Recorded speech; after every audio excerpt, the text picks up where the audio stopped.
ஆண்டவராகிய இயேசு கிறிஸ்து இந்த நாளிலேயும் தம்முடைய வார்த்தையை கொண்டு நம்மை வழிநடத்துவாராக. அவருடைய சிந்தையை நமக்கு வெளிப்படுத்துவாராக.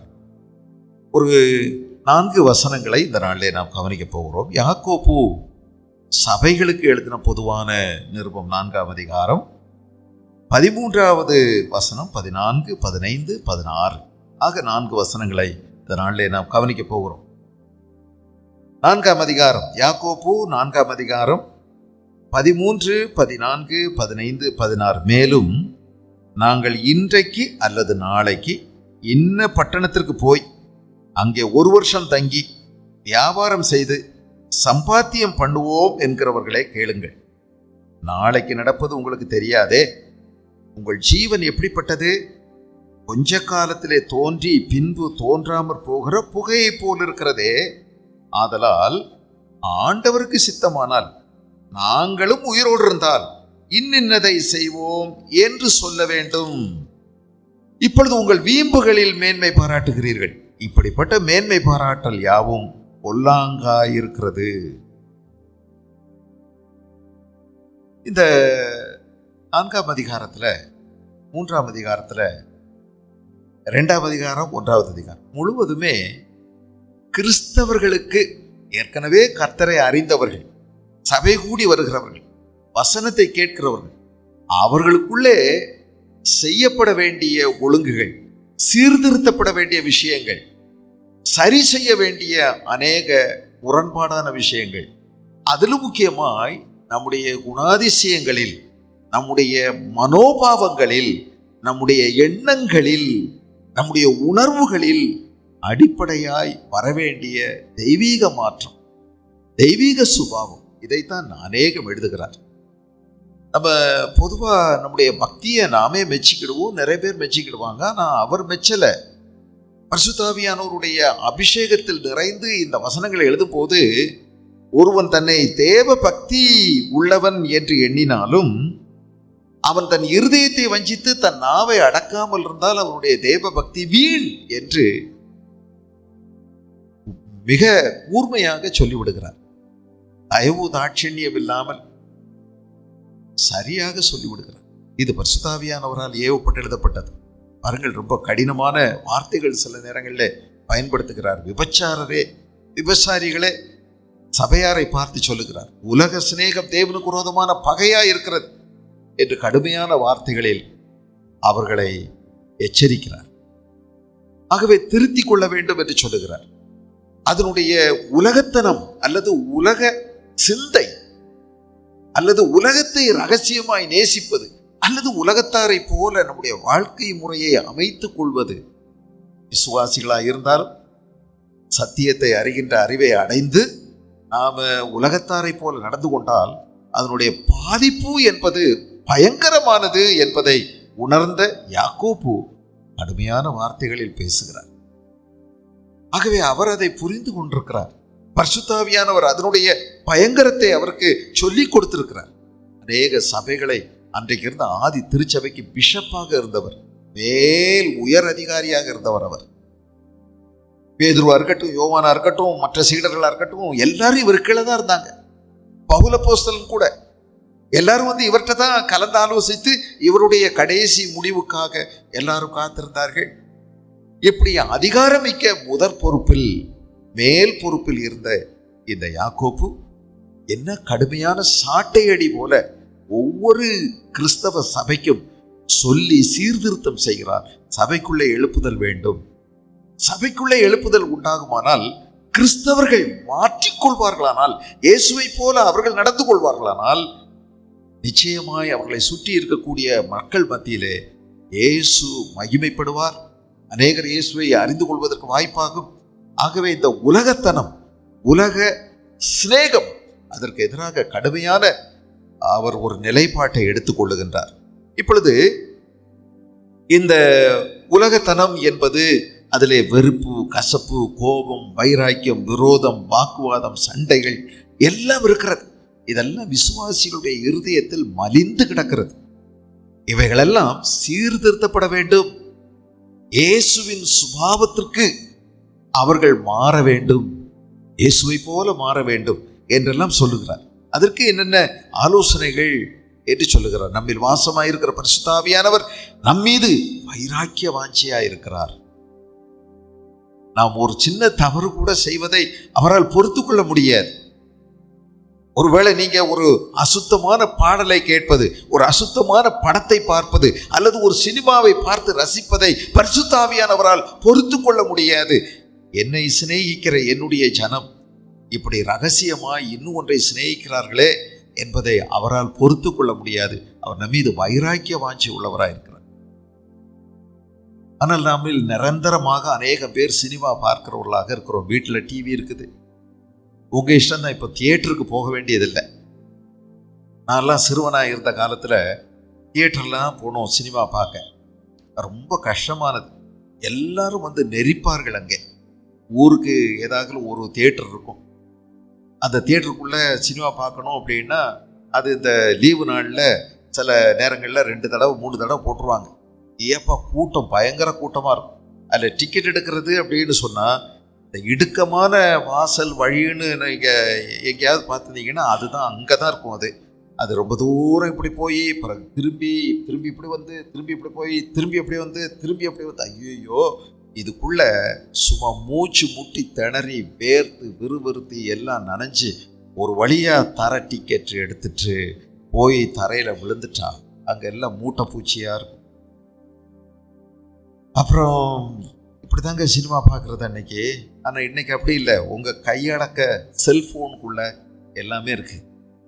பரிசுத்த ஆவியான ஒரு வைராக்கிய வாஞ்சை உள்ளவராக இருக்கிறார். தெரியுமா? நீங்கள் இதை பார்த்து உங்கள் ஃபோன் தான், உங்கள் நேரம் தான், நீங்கள் மட்டும்தான். உங்களுக்கு முழு உரிமையும் அதிகாரமும் இருக்கு. சொந்த இஷ்டம், சிந்தாபாத் எல்லாம் சரிதான். பரிசுத்த ஆவியான ஒரு வைராக்கிய வாஞ்சை உள்ளவர். உங்களிடத்தில் பேசுகிற மெல்லிய சத்தத்துக்கு நீங்கள் கீழ்ப்படியாவிட்டால் நீங்களும் தேவனும் அகல அகல அகல போய்கொண்டே இருப்பீர்கள். ஒரு நாள் இயேசு கிறிஸ்துவின் ரகசிய வருகையில் நீங்கள் கைவிடப்படக்கூடும். ஆகவே தேவனுடைய வார்த்தைகளை அலட்சியம் செய்யக்கூடாது. அது அவர் பேசுகிற அந்த மெல்லிய சத்தத்திற்கு, ஐயோ என் மகனே, நீ இப்படி பார்க்கிறியே, ரசிக்கிறியே, என்னுடைய வார்த்தையை நீ கேட்காமல் விலகி போகிறியே, குடிக்கிற, வெறிக்கிற, இஷ்டம் போல இருக்கிற, எல்லாம் செய்கிற, விட்டுவிடு. உன்னை பரிசுத்தமாக்கிக்கொள், உன்னை சுத்திகரித்துக்கொள், ஆண்டவரிடத்தில் வா. இந்த சிந்தையோடு வரும்பொழுதுதான் 13வது வசனமும் வருகிறது. மேலும் நாங்கள் இன்றைக்கு அல்லது நாளைக்கு இன்ன பட்டணத்திற்கு திரும்பி போய் அங்கே 1 வருஷம் தங்கி வியாபாரம் செய்து சம்பாத்தியம் பண்ணுவோம் என்கிறவர்களே கேளுங்கள். இதுக்கும் அதுக்கு என்னங்க தொடர்பு? இதுவும் உலகத்தனமே. பணம் சம்பாதிப்பதற்கு மக்கள் எடுத்துக்கொள்ளுகின்ற பல்வேறு உபாயங்கள், அதை குறித்து அவர் எழுதுகிறார். உலகம் எதை அதிகமாய் மதிக்கிறது என்று நீங்கள் நினைக்கிறீர்கள்? பணத்தை தான் மதிக்கிறது. உலகமே பணத்திற்கு அடிமைப்பட்டு போய் கிடக்கிறது. பணத்தையே எதிர்நோக்கி ஓடுகிறது. பணம் பணம் பணம் பணம் என்று மனமெல்லாம் பணத்துக்கு பின்னதாக ஓடுகிறது. பணக்காரர்களுக்கு தான் பண ஆசைன்னு நினைக்காதீங்க. இந்த பணம் எல்லாரையும் சமமாக்குது பாருங்க. பிச்சைக்காரனுக்கு கூட பண ஆசை இருக்கு. பிச்சைக்காரனுக்கு கூட, எத்தனையோ பேரை நீங்க கூட கேள்விப்படுவீங்க, பிச்சை எடுக்கிறவன் தெருவில் செத்து கிடக்கும் போது அவனுடைய உள்ளுக்குள்ள லட்சங்கள்ல கட்டி வச்ச பணம் இருக்கு. அவன் அனுபவிக்கவே இல்லை. ஆனா அவனுடைய பண ஆசை அவனை விடவே இல்லை. இவ்வளோ பணம் அவனுக்கு எதுக்கு? ஒரே ஒரு துணியோட, அந்த கரைபிடித்த துணியோட குளிக்காம எடுக்காம பிச்சை கேட்டு சுற்றி வந்த இவர் இவ்வளவு பணத்தை எதற்கு சேகரித்தார்? பண ஆசை. ஏன் போதாதா? ஒரு நாளைக்கு ஒரு 100 ரூபாய் கிடைச்சிருந்தா அந்த 100 ரூபாய் செலவாக்கி இருக்கலாமே. இல்லை, வர அவருக்கு இன்னும் வேண்டும் வேண்டும் வேண்டும் வேண்டும். பணம் எப்படி எல்லாரையும் ஒரே சமமான தராசில் கொண்டு வருது பார்த்தீங்களா? பணக்காரன் ரொம்ப ஆசைப்படுறான், அவனையும் ரொம்ப பிச்சைக்காரனையும் பணம் சமமாக்குகிறது, கொண்டு வந்து ஒரே வழியில் ஒரே நிலையில் சேர்க்கிறது. பண ஆசை எல்லா தீமைக்கும் வேறாயிருக்கிறது. அநேக தீமைகளுக்கு வேறு என்னவா? பண ஆசை. எத்தனை பேர் பண ஆசையினால் கொலை செய்கிறார்கள், பண ஆசையினால் திருடுகிறார்கள், பண ஆசை.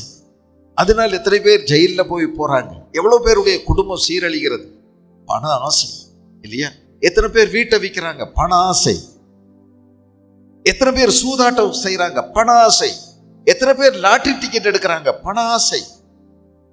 பண ஆசை எத்தனையோ பேரை தவறான வழிகளில் பொருள் ஈட்ட செய்கிறது. நம்ம இந்தியாவில் தயாரிக்கக்கூடிய உணவுப் பொருட்களில் எத்தனை விதமான தீமையான கலர் பொடிகள் பயன்படுத்துகிறார்கள். எத்தனை தீமையான ஆரோக்கியத்துக்கு எதிரான எத்தனையோ விஷயங்களை கலந்து விற்பனை செய்கிறார்கள். வெள்ளைப்பூண்டில் மருந்து அடிச்சு வச்சிடறாங்க, வெங்காயத்தில் மருந்து அடிச்சு வச்சிடறாங்க, எல்லாத்துலேயும் மருந்து அடிக்கிறாங்க. எதுக்கு? அவங்க பொருள் நல்ல பளபளன்னு தெரியணும், விற்பனை ஆகணும். அதன் மூலமா யார் எப்படி போனா என்ன, எனக்கு காசு வரணும். தக்காளியில் ஸ்ப்ரே பண்ணி விட்டுறாங்க, பார்க்க எல்லாம் நல்ல சகப்பா ஒன்று போல பழுத்த மாதிரி ஆயிடுது. வாழைப்பழத்தில் ஸ்ப்ரே பண்ணிடுறாங்க. அவங்களுக்கு யார் எப்படி போனா, கேன்சர் வந்து செத்தா அவனுக்கு என்ன, யாருக்கு கிட்னி தொலைஞ்சா அவங்களுக்கு என்ன. எல்லாவற்றிலையும் மருந்துலையும் அப்படித்தான் மாயம் சேர்த்து விடுகிறார்கள். எல்லாவற்றிலையும் அனாசை எல்லா தீமைக்கும் பேராயிருக்கிறது. சிலர் அதை இச்சித்து விசுவாசத்தை விட்டு வழுவி அநேக விதமான வேதனைகளால் தங்களை உருவ குத்தி கொள்ளுகிறார்கள். நீயோ தேவனுடைய மனுஷனே, இவைகளை விட்டு ஓடி தேவபக்தி, நீதி, அன்பு, பரிசுத்தம் இவைகளை அடையும்படி நாடு என்று வேதம் சொல்லுகிறது.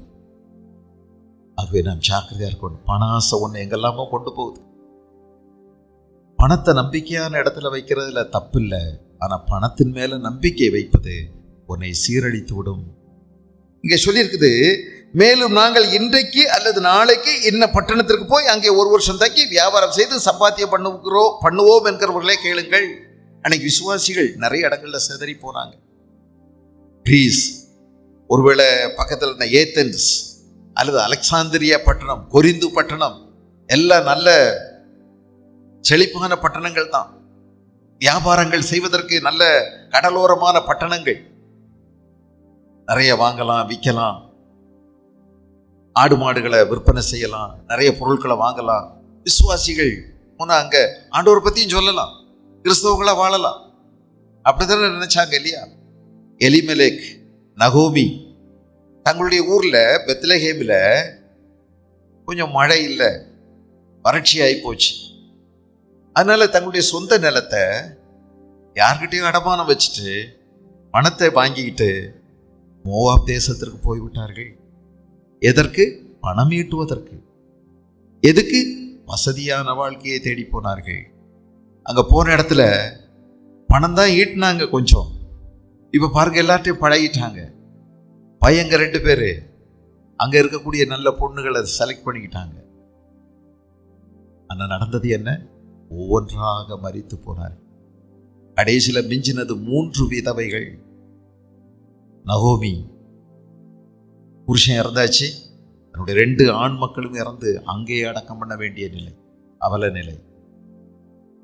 2 பையங்களுடைய மனைவிமார், குழந்தைகள் கூட பிறக்கிறதுக்கு முன்னாடியே இறந்து போயிட்டாங்கன்னா பாருங்க. கல்யாணமான கையோட கல்லறை போயிட்டாங்க. கல்லறையோடு இல்லற வாழ்க்கை முடிந்தது. 3 பேரும் உட்காந்து ஒருத்தர் பார்த்து அழுதுகிட்டே தான் இருக்க முடியும்.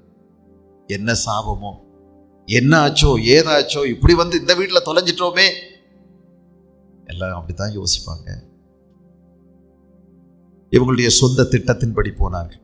கொஞ்ச நாள் கழிச்சு கேள்விப்பட்டாங்க, பெத்லஹேமில் இப்பொழுது நல்ல செழிப்பாயிடுச்சு, கர்த்தர் தம்முடைய ஜனங்களை சந்தித்தார் அப்படின்னு சொல்லி கேள்விப்படுறான்.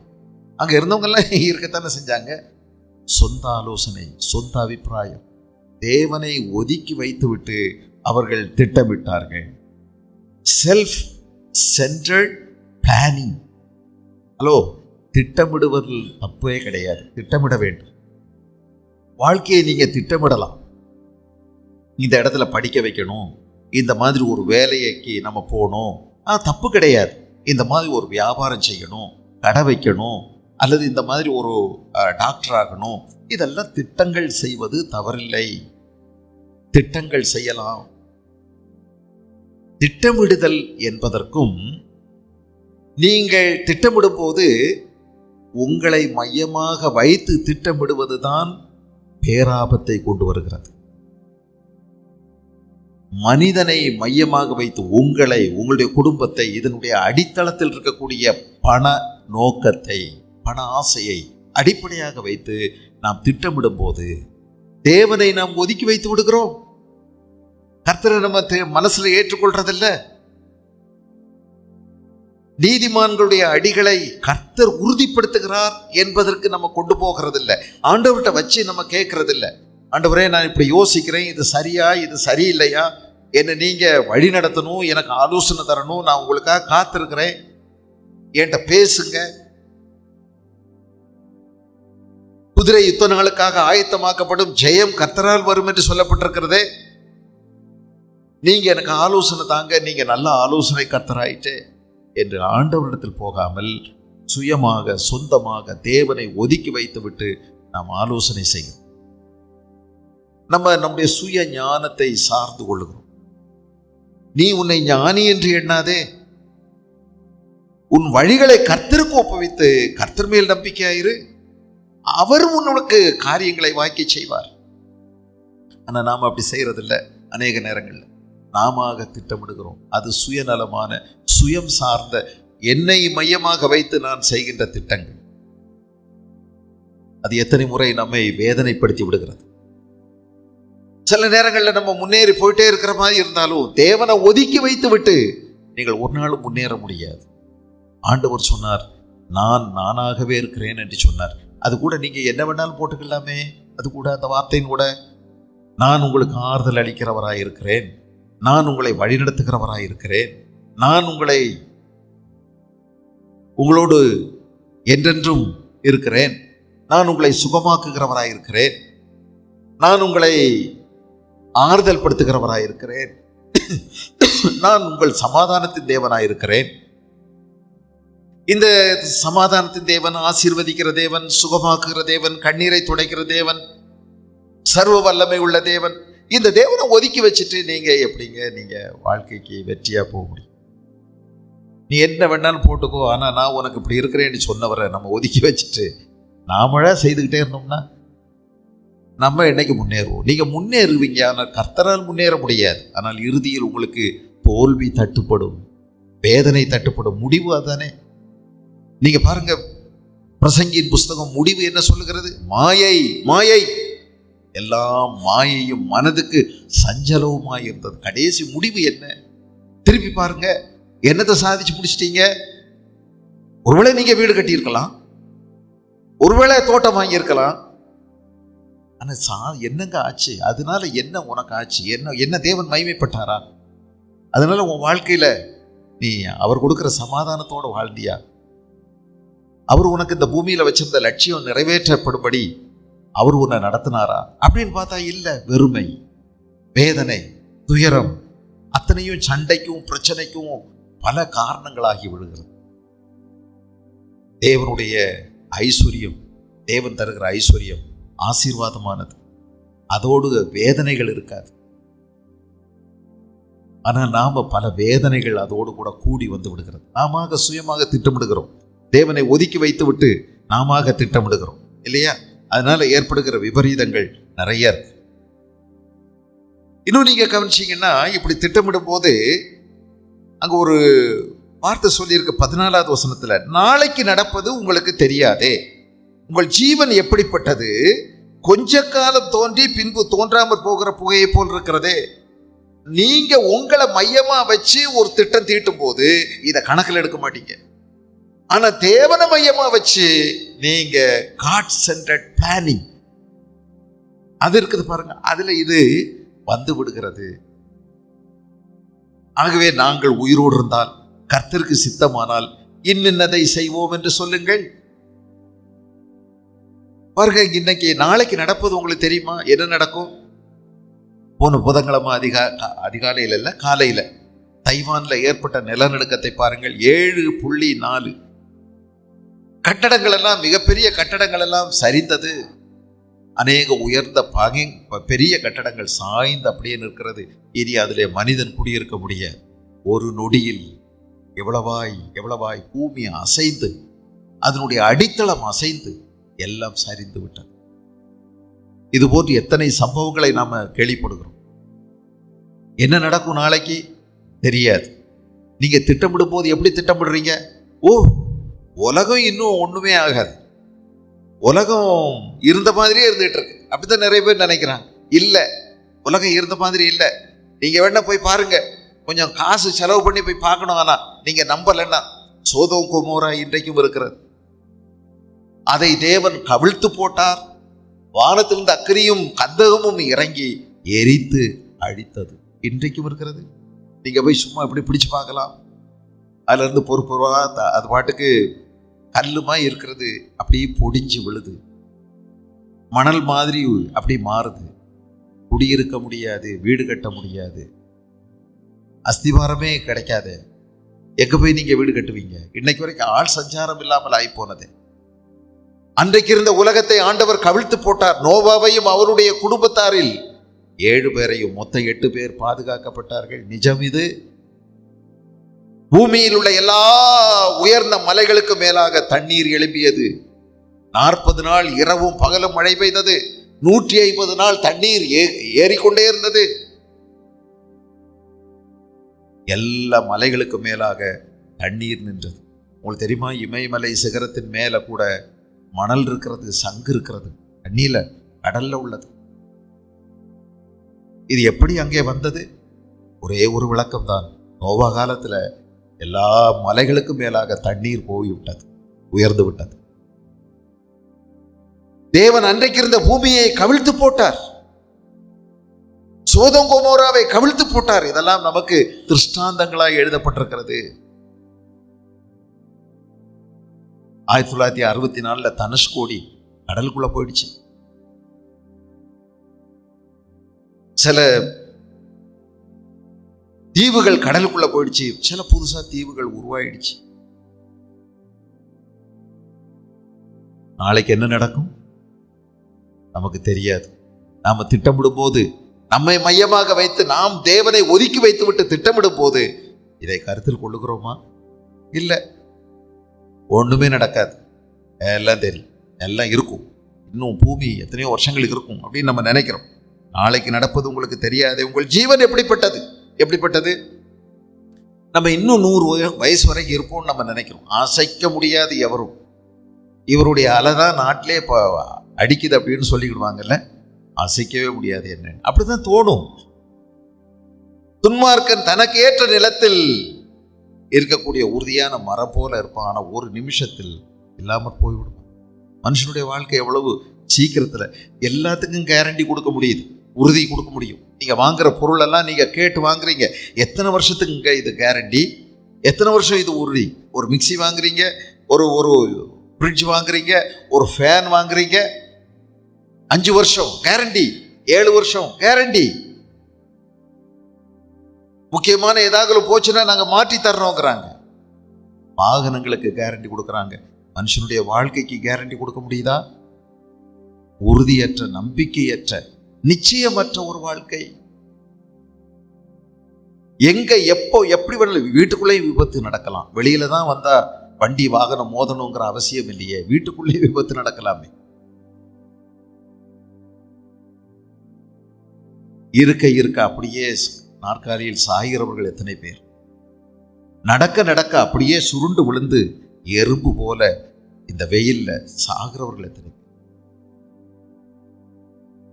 6லையும் சாவு, 100லையும் சாவு. என்ன நிச்சயம் இருக்கு மனுஷனுடைய வாழ்க்கைக்கு? நிச்சயமற்ற ஒரு வாழ்க்கை. ஆனா இதை நம்ம கணக்கில் எடுக்கிறோமா? நான் உயிரோடு இருந்தால், கர்த்தருக்கு சித்தமானால் இன்னதை செய்வோம் அப்படின்னு உங்களால சொல்ல முடியுமா? இல்லை, நான் செஞ்சிருவேன், நான் ஆச்சு, நான் பார்த்துக்கிடுவேன், என்னால முடியும், நான் எல்லாத்தையும் நடத்திடுவேன், நான்.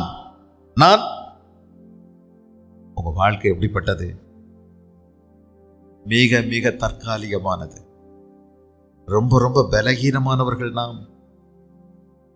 திடீரென்று கைகால் செயலிழந்து போகிறது, திடீரென்று தலையில இரத்த கசிவு ஏற்படுகிறது, திடீரென்று வாய் ஒரு பக்கமாக இழுத்துட்டு போயிடுது, இல்லை பேச முடிகிறது இல்லை. அப்புறம் டீ குடிச்சா சும்மா ஒழுகுது, வார்த்தை வெளியே வர்றதில்லை. மனுஷன் எவ்வளவு பலகீனமானது. மனுஷன் எவ்வளவு தற்காலிகமானவன். நிறைய வசனங்கள் வேதாகமத்தில் எழுதப்பட்டிருக்கிறது. முக்கியமா யோபு தன்னுடைய வாழ்க்கையை பற்றி நிறைய உட்கார்ந்து யோசிச்சார். அவர் எத்தனை மாசம் இதுல கஷ்டப்பட்டார்னு எனக்கு தெரியாதுங்க. அவருடைய கஷ்டத்துக்கு அளவே இல்லை. அந்த மாதிரி யோபு மாதிரி சிலதான் ஆண்டவர் நம்பி இப்படிப்பட்ட வேதனைகளுக்கு தேர்வு செய்கிறார். இந்த யோபு நிறைய விஷயங்களை சொன்னார். 9வது அதிகாரம் 25வது வசனத்தை பாருங்க. 9:25, என் நாட்கள் அஞ்சற்காரர் ஓட்டத்திலும் தீவிரமாய் இருக்கிறது. அவைகள் நன்மையை காணாமல் பறந்து போகும். அவைகள் வேகமாய் ஓடுகிற கப்பல்களைப் போலவும் இறையின் மேல் பாய்கிற கழுகை போலவும் கடந்து போகிறது. கழுகுனுடைய வேகம் 159 கிலோமீட்டர் என்று சொல்லுகிறார்கள். அதனுடைய அபார வேகம் 5 கிலோமீட்டருக்கு அங்கிட்டு இருந்தே தன்னுடைய இரையை பார்த்து விடுகிறது. ஒரு சுண்டலி கீழே ஊர்றத 5 கிலோமீட்டர் என்றால் கிட்டத்தட்ட 19,000 அடி உயரத்திற்கு மேல் இருந்து கொண்டு அதால் பார்க்க முடிகிறது. என்ன அபார கண்கள்! மனுஷனுக்கு இப்படி இல்லை. ஆனா இந்த கழுகு ஆண்டவர் அப்படிப்பட்ட ஒரு கண்களை கொடுத்திருக்கிற. எவ்வளவு பிக்சல் பாருங்க அதனுடைய அதனுடைய பார்வை, என்ன கூர்மையான பார்வை! அதை பார்த்து விட்டால் அதிலிருந்து கண்களை எடுக்காமல் அசூர வேகத்தில் வந்து தூக்கி விடுகிறது. இங்க எழுதுறார் பாருங்க, கழுகை போல, இறையின் மேல் பாய்கிற கழுகை போல கடந்து போகிறது. என் வாழ்க்கை அவ்வளவுதான் சார், அதோட முடிஞ்சிருச்சு. ஒரு கழுகு வந்து அடிக்கிற வேகத்திலேயே அதனுடைய வேகம், அந்த காற்று உருட்டி பரட்டி விடுகிறது அந்த மிருகத்தை. ஒருவேளை அது ஒரு 15 கிலோ 20 கிலோ பருமன் உள்ள ஒரு இரையா இருக்கலாம். அது வந்து மோதுற அந்த காற்றினுடைய வேகத்திலேயே உருண்டு பல இடங்கள்ல விழுது. அப்படியே கவி கொண்டு போகிறது, தூக்கி கொண்டு போகிறது. அது மேல் அமர்ந்து அதனுடைய கூர்மையான நகங்களை உள்ள செலுத்தி நல்ல இறுக பிடிச்சு கண்ணுல 2 கொத்து கொத்தி நல்ல சூழ்நிலை இறுகின பிறகு அது நிதானமாக பறந்து அவ்வளவுதான். அதனுடைய முழு வர்ணஜாலம் அடிக்கக்கூடிய இடம் ஆகாயம். ஒண்ணுமே எதாலையும் செய்ய முடியாது. தண்ணிக்குள்ள மீனுக்கு எவ்வளவு திறமை வெளிப்படுத்த முடியுமோ அதுபோல ஆகாயத்துல கழுகுகள் அற்புதமான திறமையை வெளிப்படுத்துகிறது. என் நாட்கள் எவ்வளவு தீவிரமா அஞ்சக்காரர் ஓட்டத்திலும் தீவிரமா இருக்கிறது என்று சொல்லுகிறார். 7வது அதிகாரத்தை பாருங்க, யோபு 7வது அதிகாரம் 6வது வசனம்.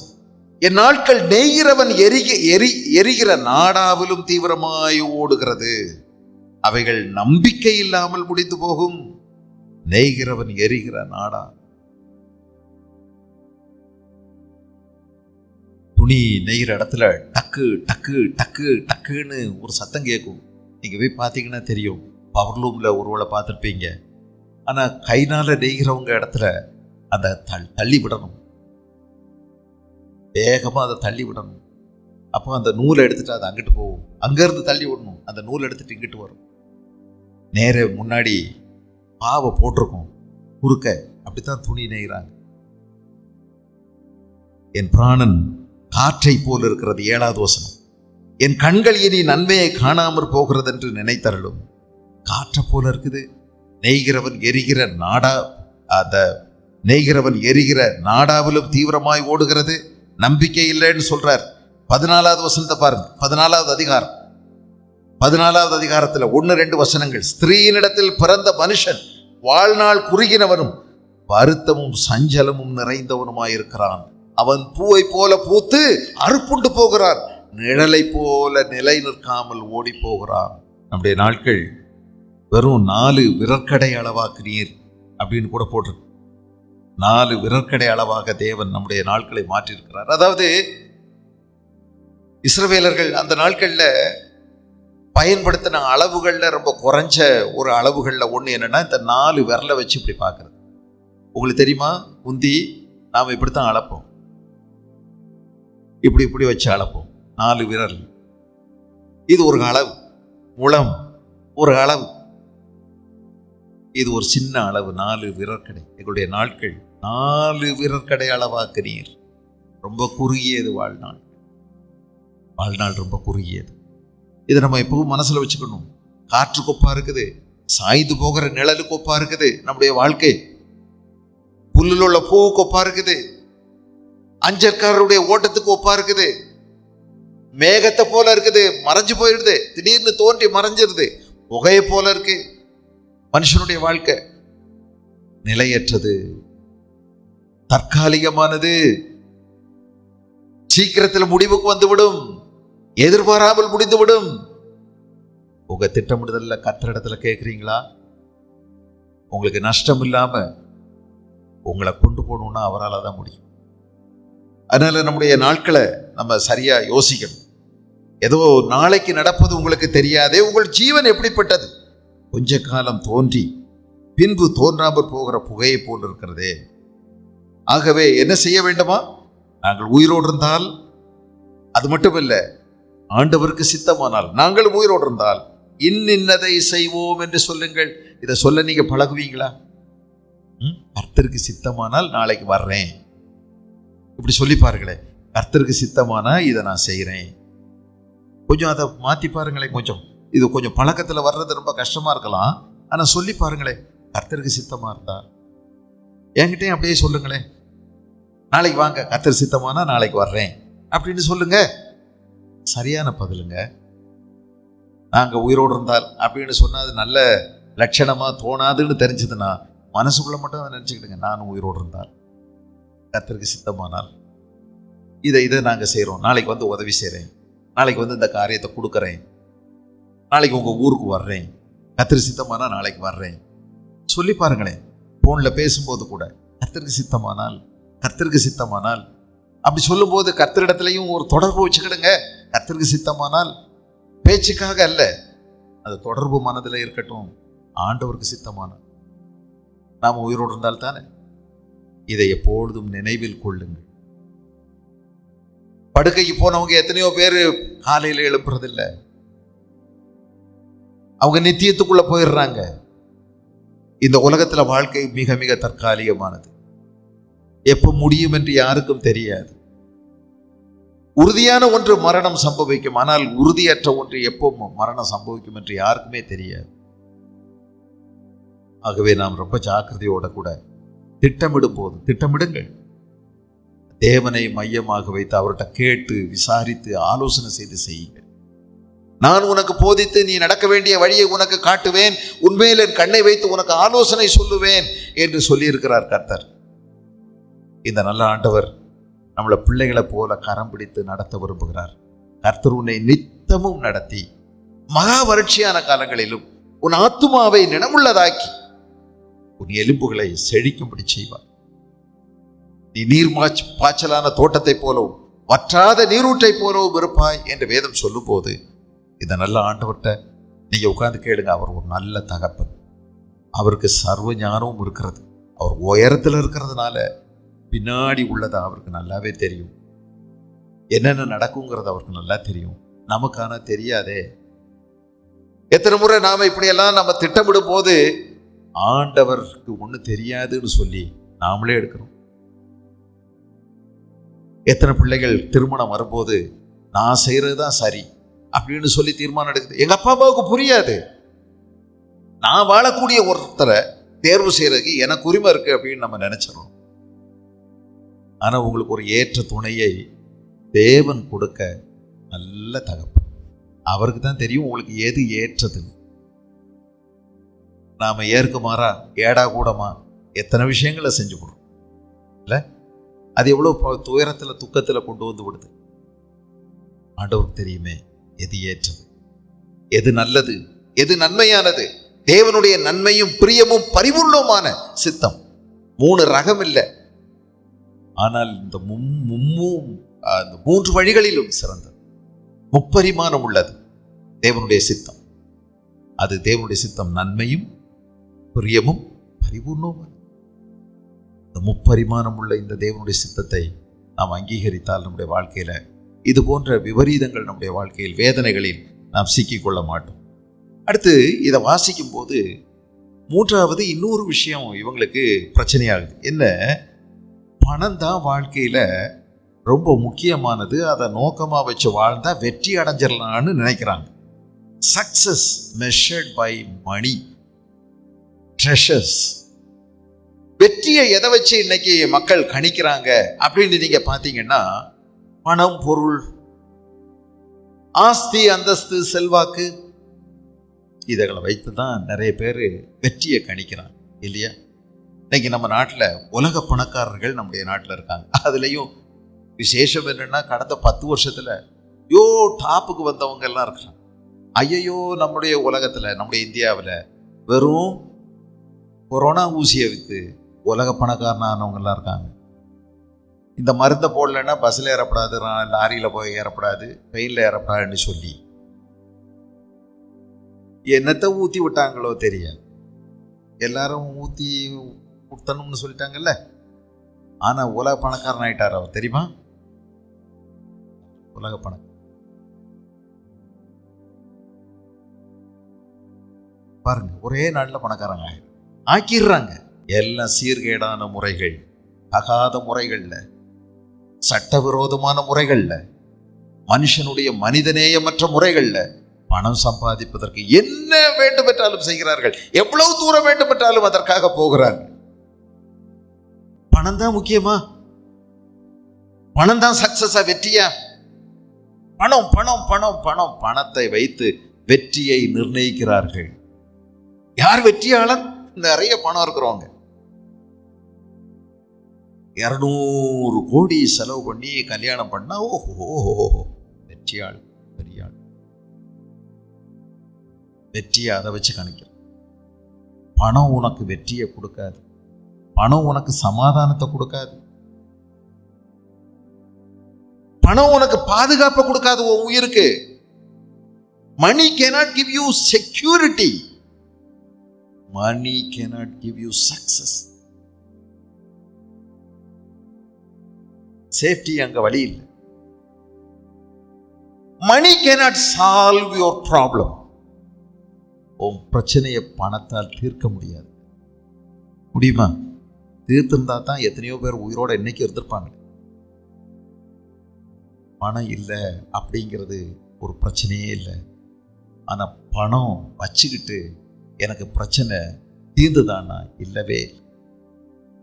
நாம வாழக்கூடிய இந்த பட்டணத்துல நான் வந்த பிறகு என் கண்காண உயர்ந்த பணக்காரர்கள், பெரும் இடத்தை வச்சிருந்தவங்க, ஒரு நோய் வந்த போது அவ்வளவு சொத்தையும் வித்தும் கூட அவங்களுடைய பிரச்சனையை தீர்க்க முடியல. தீர்க்கவே முடியல. அவங்களுக்கு இருந்த சொத்துனால, சுகத்தினால அண்ணன் தம்பிக்குள்ள உறவை பாதுகாக்க முடியல. சமாதானமா அவங்களால வாழ முடியல. என்ன குறைவு அவங்களுக்கு சமாதானத்துக்கு? பணம் இருந்துச்சு இல்ல, சமாதானம் வந்திருக்கணும் இல்ல.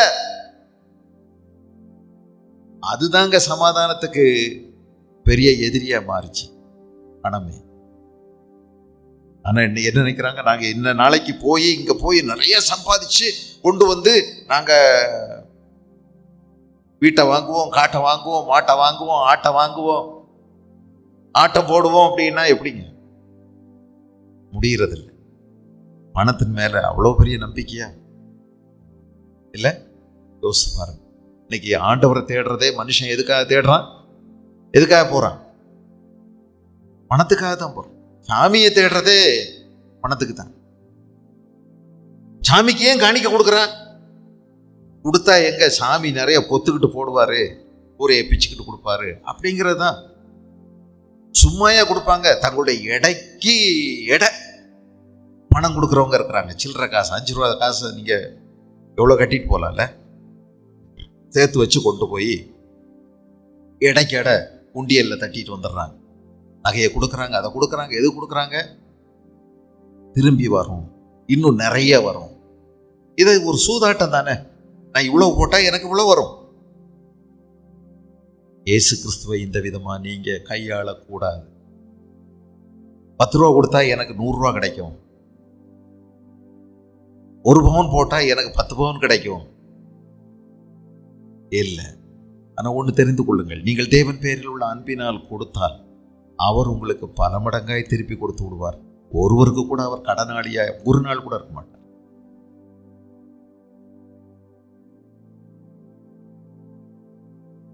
அவர் பல மடங்காய் திருப்பி கொடுத்துருவார். ஏழைக்கு இறங்குகிறவன் கர்த்தருக்கு கடன் கொடுக்கிறான், ஆனால் அவன் கொடுத்ததை அவர் அவனுக்கு திருப்பி கொடுப்பார். இங்க கொடுக்கறதெல்லாம் ஆண்டவர் நிறைய கொடுத்தாலும் தசமபாகம் காணிக்கை ஆராதனைக்கு ஆலயத்தை கொண்டு வா, அங்க ஆகாரம் உண்டாயிருக்கும்படி என்று சொல்லவிட்டு அவர் சொல்றாரு, நான் இதனால வானத்தின் பலகணிகளை திறந்து இடங்கொள்ளாமற் போக மட்டும் உன்னை ஆசீர்வதிப்பேனோ இல்லையோ என்று என்னை சோதித்துப்பார். ஆண்டவர் சொல்றார், சோதித்துப்பார். ஆண்டவருக்கு கொடுக்கறதுல அவ்வளோ ஒரு சந்தோஷம். கர்த்தர் கொடுத்தார், கர்த்தருக்குன்னு தானே செலவு பண்ணோம், அவர் திரும்பி கொடுக்கிறார். ஏப்பா எத்தனை மடங்கா? பரலோகத்துல தான் நமக்கு நிச்சயமான சம்பளம் கொடுக்கப்படும். இங்க நமக்கு போனஸ் தாங்க, வட்டி தான் கொடுக்குறார். வட்டியும் போனஸும் இவ்வளவு வருதுன்னா மேல நமக்கு சம்பளம் நிறைய இருக்கு, நிறைய. பரலோகத்திலே உங்கள் பொக்கிஷங்களை சேர்த்து வையுங்கள், பூச்சியோ துருவோ அவைகளை கெடுக்காது. திருடன் சதி பண்ணி திருட முடியாது, கண்ணமிட்டு திருடுவான், அவன் தந்திரமா திருட முடியாது. என்ன பேங்க், என்ன பெரிய லாக்கர் அங்க இருக்குதுன்னு பாருங்க. அங்கே சேர்த்து வையுங்க. இல்ல பூமியிலே உங்கள் பொக்கிஷங்களை சேர்த்து வைக்காதீங்க. 2000 ரூபாய் நோட்டு 8 லட்சம் கோடிக்கு மேல இன்னும் வராம இருக்கலாம், அதுக்கு ரெய்டு விட மாட்டாங்க. எவனாவது ஒருத்தன் கணக்கு வச்சு 500 ரூபாய் தாள் ஒரு கட்டு வச்சிருந்தான்னா அதுக்கு ரெய்டு வந்துடும். ஐயோ, இதையே ரெய்டு விட வேண்டியது தானே? இவ்வளவு வரல 2000 ரூபாய் நோட்டு கட்டி கட்டி வச்சிருக்கிறாங்க. என்னைக்காவது எடுக்கும்போது ஒருவேளை கரையாம ஒருவேளை அரிச்சு விட்டுருந்தா எப்படி இருக்கும் தெரியுமா? எத்தனையோ பேர் 1000 ரூபாய் நோட்டு வச்சிருந்தாங்க, கரையா அரிச்சது, வச்சது கூட மறந்துட்டாங்க. பூச்சியும் துருவும் அவைகளை கெடுக்கும். நிலையற்ற ஐஸ்வர்யம் வேதம் ரொம்ப தெளிவா சொல்லுது பாருங்க. 1 தீமோத்தேயு 6ஆம் அதிகாரம், போதும் என்கிற மனதோடு கூடிய தெய்வ பக்தியே மிகுந்த ஆதாயம். 1 தீமோத்தேயு 6:6, உலகத்திலே நாம் ஒன்று கொண்டு வந்ததும் இல்லை, இதிலிருந்து நாம் ஒன்று கொண்டு போவதும் இல்லை என்பது நிச்சயம். நிச்சயம். ஐயோ, நம்ம போடும்போது யாராவது நம்ம மேல 1 கோடி போட்டா தானங்க, 1 கோடி ஒருத்தர் வந்து போட்டா தானே, மச்சின முறை மாம முறை யாராவது ஒருத்தர் அனுதாபப்பட்டு போட்டா தான். போடக்கூடிய நிலையிலையும் சில நேரம் இருக்காது. நேரே தூக்கிட்டு கவர்மெண்ட் ஆஸ்பத்திரியில் வச்சிருப்பாங்க, மார்ச்சரியில். மறுநாள் பிறகு போலீஸ் எல்லாம் வந்து தான் பிறகு அதெல்லாம் செய்வாங்க. செய்யும் போது அவ்வளவுதான், அப்பவுமே வாடை அடிச்சிடும். வீட்டுக்கெல்லாம் கொண்டு வர முடியாது, ஓடி போடுறதுக்கெல்லாம் நேரம் இருக்காது. அங்கேயே அந்த ஓலைப்பாயில சுற்றி எடுத்து சுருட்டி கொண்டு போய் ஏதோ அவசரத்துக்கு ஒரு குழியை தோண்டி போட்டுருவாங்க. நம்ம என்னங்க கொண்டு போக போகிறோம்? ஏதாவது கொண்டு போக முடியுமா? உங்களுக்குள்ளதெல்லாம் உங்கள் வீட்டில் அப்படியே தொங்கும். நான் இல்லைன்னா என் வீட்டில் நான் போட்ட சட்டை பேண்ட் எல்லாம் வீட்டில் அப்படியே அடுக்கி இருக்கும். நான் போன பிறகு நான் கொண்டு போக முடியாது. மனுஷனுடைய வாழ்க்கை எவ்வளவு நிலையற்றது. நீங்கள் எதையும் கொண்டு வரல, நான் அழுதுகிட்டு தான் வெளியே வந்தோம். நான் போகும்போது 4 பேர் அழுதுட்டா சரி. நம்ம விட்டுட்டு போற உறவுகள் நல்ல உறவா விட்டுட்டு போனா அதுதான் நல்லது. இங்க எழுதியிருக்குது, உண்ணவும் உடுக்கவும் நமக்கு உண்டாயிருந்தால் அது போதும் என்று இருக்க கடவுள். போதும் என்ற மனதோடு கூடிய தெய்வ பக்தி எவ்வளவு ஆதாயம், வாட் இஸ் கெயின், எவ்வளவு பெரிய லாபம். போதும், கர்த்தர் எனக்கு இருக்கிறார், அது போதும். இல்ல ஐஸ்வர்யவான்களாக விரும்புகிறவர்கள் சோதனையில கண்ணியில மனுஷரை கேட்டிலும் அழிவிலும் அமிழ்த்தும் மதிகேடும் சேதவுமான பலவித இச்சைகளிலும் விடுகிறார்கள். நான் சொன்னது போல பண ஆசை எல்லா தீமைக்கு வேறாயிருக்கிறது. சிலர் அதை இச்சித்து விசுவாசத்தை விட்டு வழுவி அநேக வேதனைகளாலே தங்களை உருவ குத்தி கொண்டிருக்கிறார்கள். என்ன அருமையான வேத வசனம்ங்க, எவ்வளவு அற்புதமான ஆலோசனை, எவ்வளவு நல்ல தெளிவா துல்லியமான சூத்திரங்கள் சொல்லப்பட்டிருக்குது. எந்த வேதத்தில் எப்படி எழுதியிருக்கு, எந்த கிரந்தத்தில் எப்படி எழுதியிருக்குது?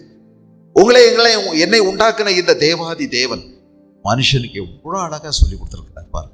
இது மாதிரி எந்த வேதமாவது இருக்குதா, எந்த கிரந்தமாவது இருக்குதா? இப்படி நமக்கு ஒரு சிக்கலான ஒரு பிரச்சனைக்கு சரியான உச்சிதமான விடையை கொடுக்கறதுக்கு எந்த வேதம் இருக்குது? அழகா இருக்கு. நீயோ தேவனுடைய மனுஷனே, இவைகளை விட்டு ஓடி நீதி, தேவபக்தி, விசுவாசம், அன்பு, பொறுமை, சாந்த குணத்தை அடையும்படி நாடு. இதுதாங்க சொத்து, இதுதான் தேவன் விரும்புகிற அழகு. இதுதான் நீங்க விட்டு செல்லக்கூடிய அற்புத உறவு. இதுக்கு மேல என்ன வேணும்? உங்களை நிறைய பேர் நினைப்பாங்க, உங்களுடைய அன்பை நினைப்பாங்க, உங்களுடைய பொறுமையை நினைப்பாங்க, உங்க சாந்த குணத்தை நினைப்பாங்க, உங்க மன்னிக்கிற சுபாவத்தை நினைப்பாங்க. அதுதாங்க நீங்க விட்டுட்டு போக வேண்டியது. மனசுக்குள்ள யாராவது ஐயோ இவனோட போய் தொலைஞ்சதே பெருசுன்னு மனசுக்குள்ள கூட நினைக்காம, நல்ல ஒரு மனுஷன், நல்லவா, நல்லவன், யார் கூடயும் சண்டை போட மாட்டாங்க, யாரையும் அப்படி நடத்த மாட்டாங்க. எழுதியிருக்கு, இவ்வுலகத்தில் ஐஸ்வர்யம் உள்ளவர்கள் இருமாப்பான சிந்தை உள்ளவர்களாயிராமல் நிலையற்ற ஐஸ்வர்யத்தின் மேல் நம்பிக்கை வையாமல். ஐஸ்வர்யம் நிலையானதா? நிலையானதா? இல்லை. சொல்றாங்க 4 தலைமுறைக்கு ஒரு தடவை மாறிடுமாமே. 4 தலைமுறைக்கு ஒரு தடவை மாறிடுமாமே. பணம் நிலைக்காதே. நம்ம பார்க்கக்கூடிய பெரிய பெரிய ஆட்கள்லாம் பாருங்க என்ன நடக்கும். அவங்களுக்கு இப்ப என்ன நடக்க, அடுத்தவங்க இதை மாதிரி திறமையா இருப்பாங்களா? அடுத்து வர்றவங்களுக்கு அவர் பட்ட கஷ்டமெல்லாம் தெரியுமா? தெரியாமலேயே அவர் ஆரம்பத்திலேயே நல்ல உதாரித்தனமா வாழ்றார். அவருக்கு என்ன தெரியும் அவர் பட்ட கஷ்டம்? என் சொத்து எனக்கு கொடு, எனக்கு தெரியும் எப்படி அதை நிர்வாகம் செய்யணும்னு சொல்லி அம்புட்டையும் ஒழிச்சு கட்டிடுறது. இன்னொருத்தனுக்கு போயிடுது. நிலையற்ற ஐஸ்வர்யத்தின் மேல் நம்பிக்கை வையாமல் நாம் அனுபவிப்பதற்கு சகலவித நன்மைகளையும் நமக்கு சம்பூர்ணமாய் கொடுக்கிற ஜீவனுள்ள தேவன் மேல் நம்பிக்கை வைக்கவும். நன்மை செய்யுங்க, நற்கிரியைகளை செய்யுங்க, நற்கிரியைகளை செய்கிறதுல ஐஸ்வர்யவான்களா இருங்க, தாராளமா கொடுங்க, உதார குணமுள்ளவர்களா இருங்கள். அதோட சொல்லியிருக்கு நித்திய ஜீவனை பற்றி கொள்ளும்படி. எதை கண்ணோட்டமா வச்சு வாழுங்க? நித்தியத்தை, நித்தியத்தை, நித்தியத்தை கண்ணோட்டமா வச்சு வாழுங்க. 4வது தான் சுயசார்பு. அதீத தன்னம்பிக்கை உடையவர்களா இருக்காதீங்க. Self confidence, build up your self confidence. ஒரு சுய நம்பிக்கையை நீ கட்டி எழுப்பணும் அப்படின்னு சொல்லி தருவாங்க. ஐயோ நல்லதுதான், ஆனா ஒண்ணு, உன் நம்பிக்கை, சுயநம்பிக்கை உன் சுயத்தின் மேல் இருக்கக்கூடாது. என்னை பலப்படுத்தும் கிறிஸ்துவினாலே எல்லாவற்றையும் செய்ய எனக்கு பலன் உண்டு என்று சொல்லுங்க. உங்க மேல நம்பிக்கை வைக்காதீங்க. ஆலனா காசு கூட உதவாது. ஆமா, சின்ன ஒரு முள்ளு குத்துனா போதும், அப்புறம் நீங்க நொண்டி அடிச்சுக்கிட்டே தான் இருப்பீங்க. ஒரே நாள்ல சிங்கி அடிப்பீங்க. பிறகு இதெல்லாம் தேவையில்லை. உங்க மேல நம்பிக்கை வைக்காதீங்க. தேவன் பேர்ல நம்பிக்கை வை. என்னை பலப்படுத்தும் கிறிஸ்து. யாராவது நம்பிக்கையா இருப்பா அப்படின்னு சொன்னா நீங்க சொல்லாட்டி கூட அப்படி இருந்துச்சுன்னா, என் ஆண்டவரால நான் இதை செய்ய முடியும் அப்படின்னு நினைச்சுக்கிடுங்க. என் ஆண்டவரால் இதெல்லாம் உன்னால தூக்க முடியாது அப்படின்னு சொல்லும் போது, இல்லையா, என் ஆண்டவரால் என்னை பலப்படுத்துகிற என் கிறிஸ்துவினாலே. இதுதாங்க நல்லது. என்னை பலப்படுத்துங்க. சுய நம்பிக்கையை மட்டும் வச்சிருக்காது. செல்ஃப் கான்ஃபிடன்ஸை பில்டப் பண்ணுறேன்னு சொல்லி நீங்களா ஊதி ஊதி ஊதி ஊதி அப்படியே பலூனா மாதிரி ஆக்கிடும். யாராவது வெயில் பட்டா வெடிச்சு போயிடும். கர்த்தருக்குள்ள நம்பிக்கையார். உங்க நம்பிக்கை ஒரு நாள் வீண் போகாதே, வெட்கப்பட்டு போகிறது இல்லையே. அதனால நித்தியத்தை பாருங்க, உங்க மேல நம்பிக்கை வைக்காது. அதனால என்ன செய்யுங்க, கர்த்தருக்கு சித்தமானால் நான் செஞ்சிருவேன், நான் சாதிச்சிருவேன், நான் முடிச்சிருவேன், நான் பிடிச்சிருவேன், நான்ங்கிறத உடைச்சிட்டு தேவனால், கர்த்தரால், கர்த்தருடைய கிருபையினால், அவருடைய தயவினால், அவரால், என்னை பலப்படுத்துகிற கிறிஸ்துவினால் அப்படின்னு சொல்லுங்க.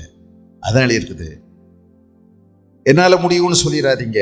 கர்த்தருக்கு சித்தமானால், நாங்களும் உயிரோடு இருந்தால் இன்னதை செய்வோம் என்று சொல்லுங்கள். இப்பொழுது உங்கள் வீம்புகளில் மேன்மை பாராட்டுகிறீர்கள். இப்படிப்பட்ட மேன்மை பாராட்டல் யாவும் பொல்லாங்காயிருக்கிறது. ஆக அனுமானம் செய்வது, தேவனை விட்டு நீங்களாக திட்டமிடுவது எவ்வளவு பயங்கரம். எழுதியிருக்குது நமக்கு. இந்த நம்முடைய நாட்கள், நாளைக்கு நடப்பது உங்களுக்கு தெரியாதே. உங்கள் ஜீவன் எப்படிப்பட்டது, உங்களுடைய ஜீவன் எப்படிப்பட்டது? அப்படிய நாட்கள் ரொம்ப ரொம்ப தற்காலிகமானது. இந்த நேரம் அப்படிங்கிறதுக்கு கிரேக்க மொழியில் கைரோஸ், KAIROS,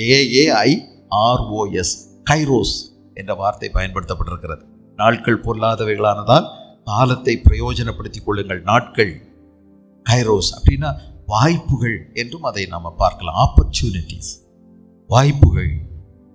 சீசன்ஸ், வாழ்க்கையில் எப்படி சீசன் காலங்கள் மாறுகிறதோ அதை போல மாறுவதனால பல நன்மைகள் ஏற்படுகிறது. வாழ்க்கை என்பது ஒரு வாய்ப்பு. இதை நம்ம தேவன் நமக்கு கொடுத்திருக்கக்கூடிய அற்புதமான வாய்ப்பு. இதை தேவனுக்காக பயன்படுத்த வேண்டும். தேவ திட்டம் என் வாழ்க்கையில் நிறைவேற்ற நான் என்னை ஒப்பு கொடுக்க வேண்டும். அதுதான் சரியானது. ஆண்டவரே, நீங்க உங்க திட்டம் என் மூலமா நிறைவேற்ற என்னை நான் ஒப்பு கொடுக்குறேன் அப்படின்னு சொல்லணும். நம்ம ரொம்ப கவனமா நேரத்தை, நாட்களை பயன்படுத்தணும். ஒரு நாளைக்கு 24 மணி நேரங்கள் இருக்கிறது இல்லையா? அதை இன்னும் நம்ம நிமிஷமா உடைச்சோம்னா 1440 நிமிடங்கள் இருக்கிறது. ஒரு நாளைக்கு 1440 நிமிடங்கள். அந்த நிமிடங்களை நொடிகளா நம்ம உடைச்சோம்னா 88,000 நொடிகள் இருக்கிறது ஒரு நாளைக்கு. இந்த நாட்களை நம்ம வீணடிச்சிடக்கூடாது. செல்போன் நோண்டியே வீணடிச்சிடலாம் இல்லை? உங்கள் செல்ஃபோனே உங்களுக்கு சொல்லும், இத்தனை மணி நேரம் நீ இன்னைக்கு வீணடிச்சிருக்கிற, 8 மணி நேரத்தை நீ வீணடிச்சிருப்பா அப்படின்னு உன் செல்ஃபோனு உங்களை அக்யூஸ் பண்ணும், கடைசியில் குற்றப்படுத்தும். பார்த்துருக்கீங்களா? உங்களுக்கு செய்தி வராதா? வந்துடும். ஐயோ, குறைத்து கொள்ளுங்கள். நீங்கள் அதை ரொம்ப பைபிளில் படிக்கலை, நான் இல்லைன்னு சொல்லலை. பிரயோஜனமானது அல்லாமல் நாட்களை வீணடிச்சிடாதீங்க. தூக்கி தூக்கி தூக்கி தூக்கி தெருவில் போட்டுறாம, மற்றவங்க தெருவில் போடுற அந்த நேரத்தையும் நாம எப்படி விலை கொடுத்து வாங்கலான்னு பார்க்கணும். Redeem the time. நாட்கள் பொல்லாதவைகளானதால் காலத்தை பிரயோஜனப்படுத்திக் கொள்ளுங்கள், பிரயோஜனப்படுத்துங்கள். அப்படியானா மற்றவங்க வேண்டான்னு போடுறதெல்லாம் நீ கொஞ்சம் பயன்படுத்திக்கோ அப்படின்னு அர்த்தம். காலத்தை பிரயோஜனப்படு,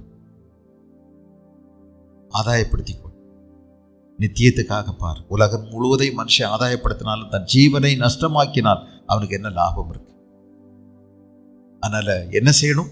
இன்னைக்கு நமக்கு இருக்கக்கூடிய இந்த சொத்துக்கள், திட்டங்கள், பணம், பொருள், வாய்ப்பு, வசதி, திறமை, கல்வி, அறிவு, சொத்து, சுகம் எல்லாத்தையும் பயன்படுத்தி சுவிசேஷத்தை மற்றவங்களுக்கு சொல்றதுக்கு அல்லது சுவிசேஷத்தை அநேகருக்கு பகிர்ந்து கொள்ள இதை எப்படி பயன்படுத்துறது அப்படின்னு பார்க்க.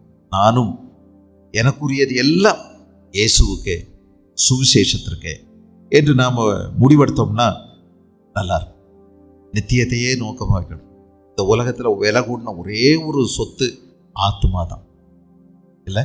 12வது அதிகாரம் லூக்கா எழுதின சுவிசேஷத்தில் ஒரு மனுஷங்கிட்ட ஆண்டவர் சொன்னார்ல, அவன் நிறைய சேர்த்து வச்சிருந்தானா, நிறைய விளைஞ்சு போச்சான், என்ன செய்வேன் அப்படின்னு சொல்லி பெரிய பதறிட்டான். அவனுக்கு கடைசியில் வந்தால் ஒரு அழுக்கான ஒரு ஐடியா அவனுக்கு வந்துச்சு. ஒன்று செய்வேன், நல்லதா வரும்னு பார்த்தா இருக்கிறதெல்லாம் எடுத்து கொடுத்துருவேன். நான் கொடுத்துட்டு இருக்கிற இடத்துல, அந்த காலியான இடத்துல வேணா இதை வச்சுக்கிறேன்னு சொல்லியிருந்தா கூட பரவாயில்ல, இல்லை புதுசாக வந்ததை கூட நான் கொடுத்துட்றேன்னு சொல்லியிருந்தா அது கூட பரவாயில்ல. ஏன்னா பழைய பொன்னி அரிசிக்கு தானே நல்ல சோறு உண்டாகும். பழச வேணா இவர் வச்சுக்கிட்டு புதுசையாவது தட்டி விட்டுருக்கலாம்ல. ஒன்று செய்வேன் அப்படின்னு ஒன்று அற்புதமான ஒரு ஐடியா வந்திருக்கு, இவருக்கு பிறந்திருக்குன்னு பார்த்தா என் களஞ்சியத்தை இடித்து இன்னும் பெருசாக்கி இதையும் வச்சுக்கிடுவே.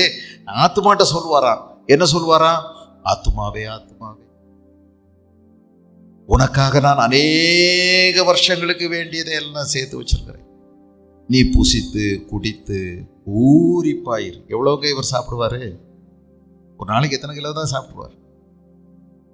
1 கிலோ அரிசி 6 பேர் 7 பேர் சாப்பிட்றாங்களே, 8 பேர் சாப்பிட்றாங்களே. இந்த ஆசாமிக்கு என்ன பானை வயிறா இருந்தாலும் 1/2 கிலோவுக்கு மேலே எங்கே போகும்? யோசிச்சு பாருங்க, எப்படிங்க முடியும்? ஏன் இப்படி செஞ்சாரு? மேலிருந்து ஒரு சத்தம் கேட்டது, மதிகேடனே, யூ ஃபூல், இன்றைக்கு உன் ஆத்துமா உன்னை விட்டு எடுத்துக் கொள்ளப்படுமாய் நீ சேகரித்து வைத்தவைகள் யாருடையது? பரலோகத்துல சொத்துக்களை சேர்க்காம தனக்காக சொத்து சேர்த்தவரும் எவ்வளவு முட்டாப்பே. காரை பற்றி கவலை இல்லையா? எதுக்காக ஒருத்தர்கிட்ட ஆண்டவர் எல்லாத்தையும் கொடுக்குறாரு அப்படின்னா எதுக்காக கொடுக்குறாரு? 4 பேர் வாழ வைக்கிறதுக்காகத்தான். 4 பேர் வாழ வைக்கணும் இல்லை, அதுக்காகத்தான் கொடுத்துடலாம். அதனால தான் ஒரு முதலாளிகிட்ட காசு இருக்குது, சொத்து இருக்குது, நம்ம போகணும், நம்மகிட்ட கொடுத்தா நமக்கு அது எப்படி உபயோகிக்கணும்னு தெரியாமல் நம்ம பயன்படுத்தி நாசமாக்கிறோம். அதனால் யார்கிட்டையோ ஒருத்தர்கிட்ட கொடுத்து வச்சுருக்கிறார். நீங்கள் போகணும், காலையில் வேலை செய்யணும், அவங்க சம்பளம் கொடுப்பாங்க, அன்னன்னைக்கு வாங்கிட்டு வந்து டாஸ்மாக் கடையில் போய் ஊற்றிடக்கூடாது. உன்னை எப்படி திரும்ப நம்புறது? அப்புறம் உரிமை தொகை வரும், அதை வச்சு வீட்டை நடத்துறது, இப்படியா சொல்கிறது? ஆண்டவர் உன்னை நம்பி கொடுக்கக்கூடிய சின்னதில் நீ உண்மையாக இருந்தன்னா ஆண்டவர் உன்னை நம்பி அதிகம் கொடுப்பார். அதனால் அங்கே கொடுத்து வச்சிருக்கார். நீ வேலை செஞ்சால் கிடைக்கும். அன்றன்றைக்கு அதனதன் பாடு போதும். அன்னன்னைக்கு அதற்குரிய கவலைகளுக்கு நிவர்த்தி கிடைக்கும். ஆண்டவர் உன்னை உன் கைகள் பிரயாசத்தை கொண்டு டெய்லி ஆசீர்வதிப்பார். சும்மா கூரையை பிச்சுக்கிட்டு போடணும்னு நினைக்காதீங்க. இதை மாதிரி ஒன்றை மாதிரி சுடு சோம்பேறியே உலகத்தில் பார்க்க முடியாது. பிறகு அவர் போட முடியும், போட்டால் நீ தாங்க மாட்டான் அந்த கூரைக்குள்ள. அதனால் அது வேண்டாம். அன்னன்னைக்கு அவர் கொடுப்பார். அது நீ போய் உழைச்சி சாப்பிடும். அதுதான் ஆண்டவர் வச்சிருக்கக்கூடிய ஒரு நீதி. அப்போ இதை நம்ம ஆண்டவர்கிட்ட கேட்டு வாங்கிக்கணும். நம்ம மற்றவங்களுக்கு கொடுக்கணும். இதுக்கு தான் பணம் நமக்கு ஆண்டவர் கொடுக்குறார். மற்றவங்களோட பங்கிட்டுக்கொள், பகிர்ந்து கொள், மனிதநேயத்தோடு நட. பணத்தை உனக்கு மட்டும்னு வச்சுக்கிடாது. சொத்து சுகம் உனக்கு மட்டும் இல்லை, சுயநலமாக இருக்காத. மற்றவங்களுக்கு அது ஆசீர்வாதமாக இருக்கிறதுக்காக கர்த்தர் உன்னை ஆசீர்வதிக்கிறார். நீ ஆசீர்வாதமாக இருக்கிறது மற்றவங்களுக்கு ஆசீர்வாதமாக இருக்கிறதுக்கு, நீ மட்டும் அனுபவிக்கிறதுக்கு இல்லை.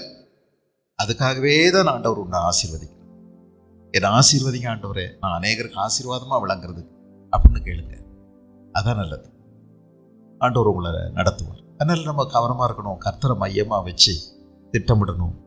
ஆண்டவரை ஒதுக்கிட்டு பணம் தான் எனக்கு எல்லாம், பணமே போதும், பணம் தான் சாமி அப்படின்னா நீ ஆண்டவரை பின்பற்றி போக முடியாது. உன் வாழ்க்கையில் எந்த வெற்றியையும் நீ அடைய முடியாது. எல்லாத்துக்கும் ஆசீர்வாதத்துக்கும் ஊற்றுக்கும் மைய காரணர் அவர் தான். அவரை ஒதுக்கி வச்சுட்டு நீ ஒரு நாள் வாழ்க்கைக்கு அர்த்தமும் பார்க்க முடியாது, உன்னுடைய வாழ்வில் வெற்றியும் காண முடியாது. ஆண்டவர் நமக்கு உதவி செய்யட்டும். கர்த்தரை மையமாக வைப்போம், கர்த்தரை சார்ந்து கொள்வோம்.